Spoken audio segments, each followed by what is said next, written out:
We're standing in Cleveland Street, just north of where Dickens lived as a child and as a young man, and just in front of the Workhouse, which was threatened with demolition earlier this year.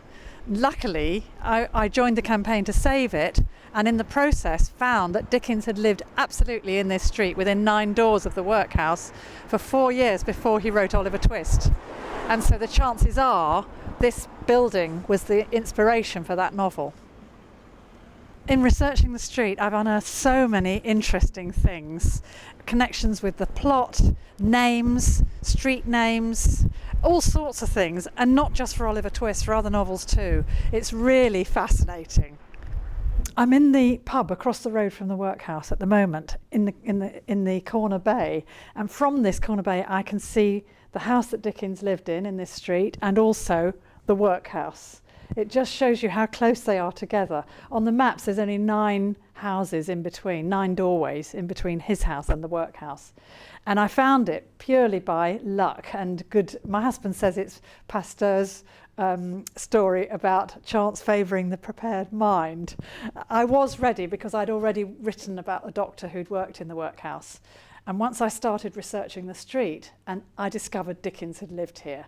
And it doesn't seem to be in any of the biographies. It's a most amazing discovery. And I just feel terribly honoured that it was me that found it. It just feels so, I nearly fell off my chair in the library when I found that it was the same street.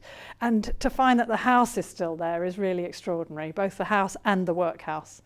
And there's so many things going on in this street in the 19th century. I've researched it very carefully, and I've found names, people, characters, all sorts of things in this environment, living here, working here at the time Dickens was here, which influenced not just Oliver Twist but some of the other novels too.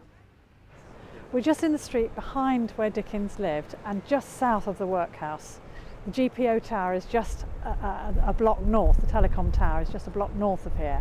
So you get a feeling in this street of what it might have been like, just a slight atmosphere of what it might have been like when Dickens was living in this area. It was an artistic area full of sculptors, painters, artists, engravers, people associated with the theatre around the corner. Very interesting neighbourhood, and a poor neighbourhood because of the Workhouse.